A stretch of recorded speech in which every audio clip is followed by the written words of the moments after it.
Where there is free market competition, there is consumer sovereignty. What gets produced is what consumers demand, because any firm producing a good or service that does not satisfy consumer preferences will soon go bankrupt and the resources they control will pass into more capable hands.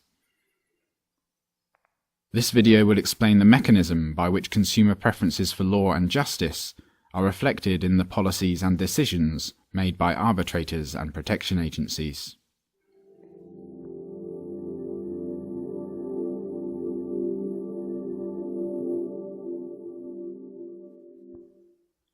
There are two potential sources of conflict between protection agencies. We previously looked at a conflict about circumstances. When a client of Dawn Defense accused a client of Tanner Justice of mugging, the two agencies could not agree about what events had actually taken place between their clients. They hired a mutually agreed upon arbitration firm to peacefully settle this disagreement about facts. There was no disagreement about principles. Dawn Defense insisted on punishing Bill with a fine of $10,000, and Tanner Justice had no objection about the suitability of this punishment. But what if they did object? Suppose Tanner Justice felt that Bill should only be fined $5,000. How are the two firms going to resolve this conflict? Both firms will want to avoid war, because war is expensive and their customers are free to desert them and subscribe to their cheaper and more peaceful competitors. Instead of violence, they will negotiate with each other to reach a peaceful settlement.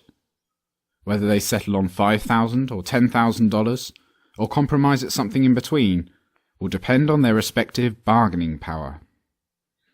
And this bargaining power depends ultimately on the consumers.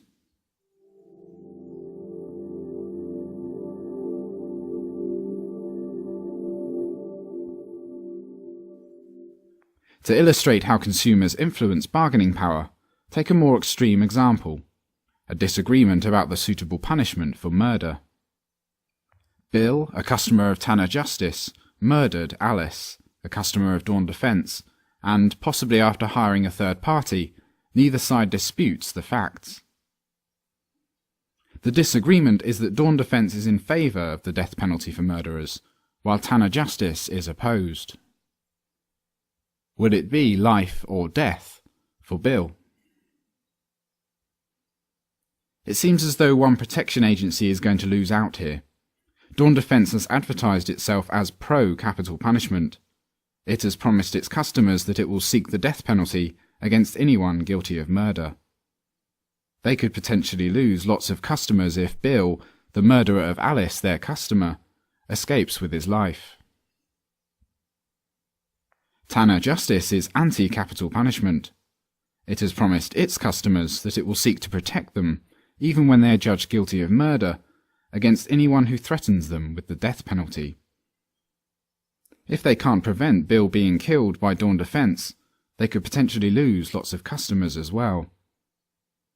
It is in the strong interest of both agencies that their own punishment is the one used. But one of them must back down, because there is no compromise between life and death, and the only other alternative is war. Here is one way they might resolve the conflict peacefully. Suppose Dawn Defense estimates that if it backs down in this case, it will lose $1 million worth of revenue from customers who abandon them because they cannot deliver on their pro-death penalty position.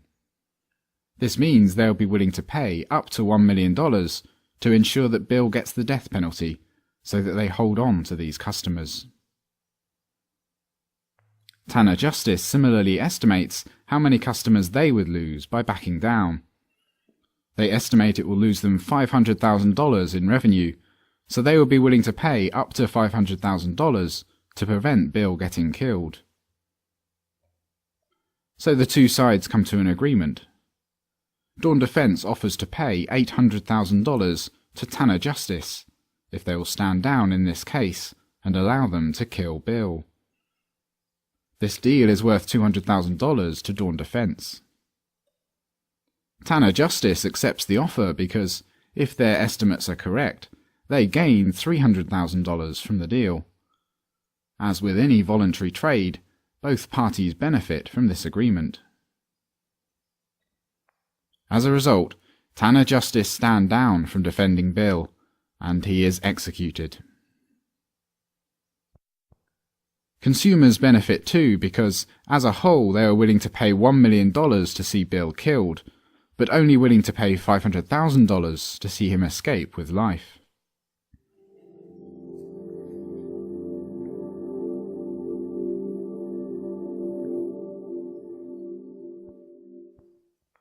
We have looked at a conflict about principles, where there is a fundamental disagreement about what punishment is suitable. The conflict was resolved when a payment was made from one firm to another so that their punishment would be the one used in the case. The direction of the payment was determined by the bargaining power of the two firms, and ultimately by consumer preferences. If the two firms are large and well established, they will likely have an advance agreement on what to do when there is a murder between their clients.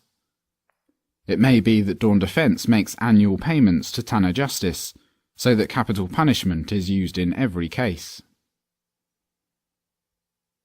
If we posit additional security firms, some pro-capital punishment and some anti, a network of payments will emerge, with each firm calculating how much a favourable agreement with another firm is worth to them. On other issues, such as what is the suitable punishment for mugging, the pattern of payments may look very different. The pattern is ultimately determined by consumer preferences. One of the many areas in which the protection agencies compete with each other is in how successful they are at getting their advertised punishments enforced against clients of other firms.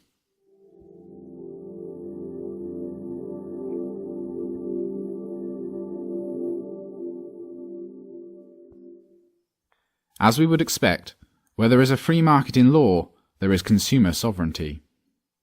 The laws and punishments enforced, in cases where there is a disagreement about what the punishment should be, are determined ultimately by the preferences of consumers, through this bargaining mechanism between protection agencies. Using this framework, we can begin to make reasonable guesses about what laws are likely to exist under a system of competing providers.